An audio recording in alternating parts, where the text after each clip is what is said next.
ایک چیز پوچھی جاتی ہے کھانے کے بعد پانی پینا. یہ جو آج کل نہار منہ پانی پینے کی حدیثیں گڑھی جا رہی ہیں نا کہ نہار منہ پانی پینا اتنا فائدہ، ایسی کوئی حدیث نہیں ہے. ہمارے علم میں نہیں ہے کہ نبی صلی اللہ علیہ وسلم نہار منہ پانی پیا کرتے تھے. نارمل زندگی گزارنی چاہیے اچھے بچوں کی طرح. صبح صبح اٹھ کے گھڑے پہ جا کے یہ فریج پہ بوتلیں نکال کے پینا جبکہ پیاس بھی نہیں لگ رہی. تو ڈاکٹروں کی تحقیق ہوگی مگر یہ تحقیق بعد میں بدل بھی سکتی ہے. بہت ساری تحقیقات بدل گئی ہیں. تو نیچر سے کبھی نہ ہٹو. سمجھ رہے ہو؟ صبح اٹھو اچھے بچوں کی طرح، اپنا نماز نہ دھو کے نماز پڑھو. جب بھوک لگنا شروع ہو جائے تو کھانا کھا لو. پیاس لگنا شروع ہو جائے تو بولو بھائی پانی پی لو. بس اس طرح ہنسی خوشی زندگی گزارو اور تھوڑا ایکٹیویٹی رکھو، کوئی بھاگم دوڑم، کچھ چلت پھرت رکھو، فٹ فاٹ رہو گے انشاءاللہ. بھلا وجہ اٹھ کے پانی چڑھا رہا ہے. کئی لوگ مبتلا ہو چکے ہیں اس میں. فائدے ہیں اس کے، میں نہیں کہتا کہ فائدہ نہیں ہے، سائیڈ افیکٹ بھی ہیں. جو بھی کام آپ ایک نیچرل لائف سے ہٹ کے کرو گے نا، اس کے جہاں فائدے ہوں گے وہاں کچھ ایسے نقصان ہو رہے ہوں گے جو آپ کو بعد میں پتہ چلیں گے. اور بعض نقصان تو ایسے ہوتے ہیں جو پتہ ہی نہیں چلتے کہ یہ اس کی وجہ سے ہوئے ہیں. اس لیے نارمل اچھے بچوں کی طرح زندگی گزارنی چاہیے. کوئی بیماری ہو، اس بیماری میں ڈاکٹر بطور دوا کے تجویز کرے تو ٹھیک ہے. کوئی بیماری ہو گئی نا آپ کو، اس میں بطور دوا کے، بطور علاج کے، وہ ایک الگ چیز ہے، وہ ٹھیک ہے. لیکن نارمل آدمی کو، جوان آدمی کو ایسی ایکٹیویٹیز نہیں کرنی چاہیے. اچھے بچوں کی طرح سیدھا تمیز سے، جیسے اس کے باپ دادا زندگی گزارتے آئے تھے. جانوروں کو دیکھا کبھی صبح اٹھتے ہی پانی پی رہے ہوں جا کے؟ ہیں؟ صبح اٹھتے ہی سارے جانور، ان کو کیا چاہیے؟ بھوک لگنا شروع ہوتی ہے، کھانا کھاتے ہیں. تو نبی اسی طرح یہ بھی بہت ہے کہ کھانے کے بعد پانی نہ پیو، کھانے کے بعد پانی نہ پیو. سنا ہوگا آپ نے، سب سنتے ہیں کھانے کے بعد پانی زہر ہے، یہ ہے، فلانا ڈمکانا ہے. اس بارے میں کچھ لوگ حدیثیں بھی بیان کرتے ہیں. نبی صلی اللہ علیہ وسلم کی سیرت جب ہم دیکھتے ہیں تو آپ صلی اللہ علیہ وسلم نے کھانے کے بعد پانی پیا بھی ہے، عمل سے بھی ثابت ہوتا ہے کہ پانی پیا ہے. اور نبی صلی اللہ علیہ وسلم نے جو قولی حدیث ہے اس سے بھی پتہ چلتا ہے کہ کھانا اور پانی ساتھ ساتھ ہیں. ابھی آدھا کلپ نہ بنانے، پورا ہونے دیں، تو ایسا نہ ہو آدھا کاٹ کے پیش کر دے. دیکھو حدیث میں آتا ہے رسول اللہ صلی اللہ علیہ وسلم گھر سے نکلے، شدید بھوک تھی آپ کو، شدید بھوک، پریشان ہو کے گھر سے نکلے. حضرت ابو بکر ملے، کیا مسئلہ ہے؟ ان کے ساتھ بھی یہی مسئلہ تھا، بھوک کی شدت نے پریشان کر دیا. حضرت عمر کا بھی یہی مسئلہ، بھوک کی شدت نے پریشان کر دیا. یہ تینوں اصحاب جا رہے ہیں. ایک صحابی نے کہا، دعوت کی ان کی، اپنے باغ میں لے کر گئے، تر کھجوریں سامنے لا کے رکھیں.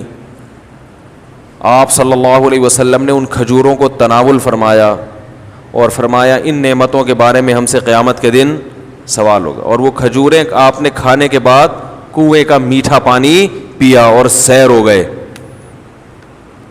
پانی پینے کا مزہ ہی کھانے کے بعد ہے. نہیں آ رہی سمجھ؟ جب شدید بھوک میں آپ کھجوریں کھاؤ گے اور اس کے بعد پانی پیو گے تو کیا مزہ نہیں آئے گا؟ کھجوریں کھا لیں، اب پیاس لگ رہی ہے آپ کا، نہ کھانے کے 3 گھنٹے کے بعد پانی، 2 گھنٹے کے بعد پانی، وہ بہت مصیبت ہے بھائی. یہ نیچر ہے، کھاتے ہی پانی پینے کا دل چاہتا ہے. اور ایک اور حدیث سنا دیتا ہوں. آپ صلی اللہ علیہ وسلم نے فرمایا معدے کے 3 حصے کرو، ایک حصہ کھانا، ایک حصہ پانی، ایک حصہ ہوا. تو یہ جو ایک حصہ پانی اور ایک حصہ کھانا، اس کا صاف مطلب ہے کہ کھانے کے ساتھ ہی پانی ہے،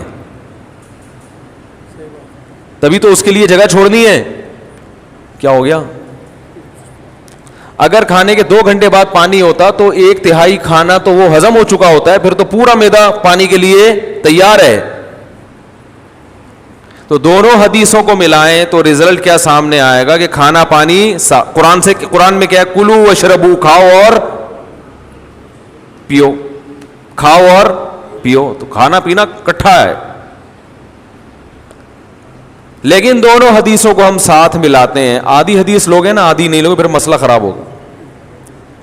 دونوں کو ساتھ ملاتے ہیں. ایک حدیث میں آ رہا ہے کھانے کے بعد آپ نے پانی پیا, اور کھجور کے بعد, جس میں عام طور پہ منع کیا جاتا ہے, اور دوسری حدیث میں آ رہا ہے کہ 1/3 کھانا 1/3 سانس لینے کے لیے جگہ. اتنا بھر کے کھاتے ہیں کہ سانس ہی نہیں آ رہا ہوتا, وہ پھیپھڑوں کی جگہ نہیں مل رہی ہوتی پھولنے کے لیے. اور 1/3 پانی. تو پتہ یہ چلا کہ یہ پیشکش اس کے لیے ہے جو 1/3 کھانا کھاتا ہے. سمجھ میں آ رہی ہے بات؟ اتنا کھانا کھاؤ کہ پانی کے لیے جگہ ہو. آج کل جو منع کیا جاتا ہے کھانے کے بعد پانی سے, ان لوگوں کو شاید ڈاکٹروں کی مراد وہ لوگ ہوں یا سب لوگ ہی ایسا کر رہے ہیں, وہ یہاں تک کھاتے ہیں.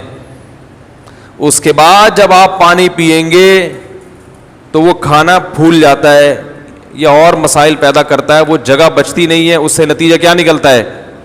بد ہضمی. تو وہ تھوڑا کھانا اگر کھایا جائے تو اس کے بعد پانی پینے میں کوئی حرج نہیں ہے, بلکہ فائدہ مند ہے, کیونکہ نبی نے جو کام کیا وہ نقصان دہ نہیں ہو سکتا. دوسری بات یہ کہ پانی کس قسم کا پینا ہے. ہمارے نبی نے جو پانی پیا وہ کنویں کا, وہ ایک نارمل ٹیمپریچر ہوتا ہے اس کا. اور ہمارے ہاں جو کھانے کے بعد پانی پیا جاتا ہے وہ فریج کا نکلا ہوا ٹھنڈا ٹھاٹ. سمجھ میں آ رہی ہے بات؟ اس سے معدے کا کیا ہو جاتا ہے؟ بیڑا غرق. یہ جو ہمارا معدہ ہے نا, یہ وائز گھومتا ہے ایسے, یعنی میرے لحاظ سے دیکھیں نا, یوں کر کے گھومتا ہے. آپ کے لحاظ سے یوں کر کے گھومتا ہے, یہ ایسے گھوم رہا ہوتا ہے یہ. تو جب آپ ٹھنڈی ٹھاٹ چیز پانی اس میں ڈالتے ہو تو اس کی جو گھومنے کی حرکت ہے وہ سست ہو جاتی ہے, اور وہ جو کھانا ہے وہ مختلف قسم کے کھانچوں میں پھنس جاتا ہے. ٹھیک ہے نا؟ جیسے ایک چیز گھوم رہی ہو نا, کوئی چکی ہے جو اپنے گھوم رہی ہے, پیس رہی ہے, تو ظاہر ہے فرق پڑتا ہے نا, اس کی رفتار سلو ہو جائے تو معدے کی رفتار ٹھنڈے ہونے کی وجہ سے کیا ہو جاتی ہے, تو اس سے قبض ہوتا ہے اور درجنوں بیماریاں پیدا ہوتی ہیں.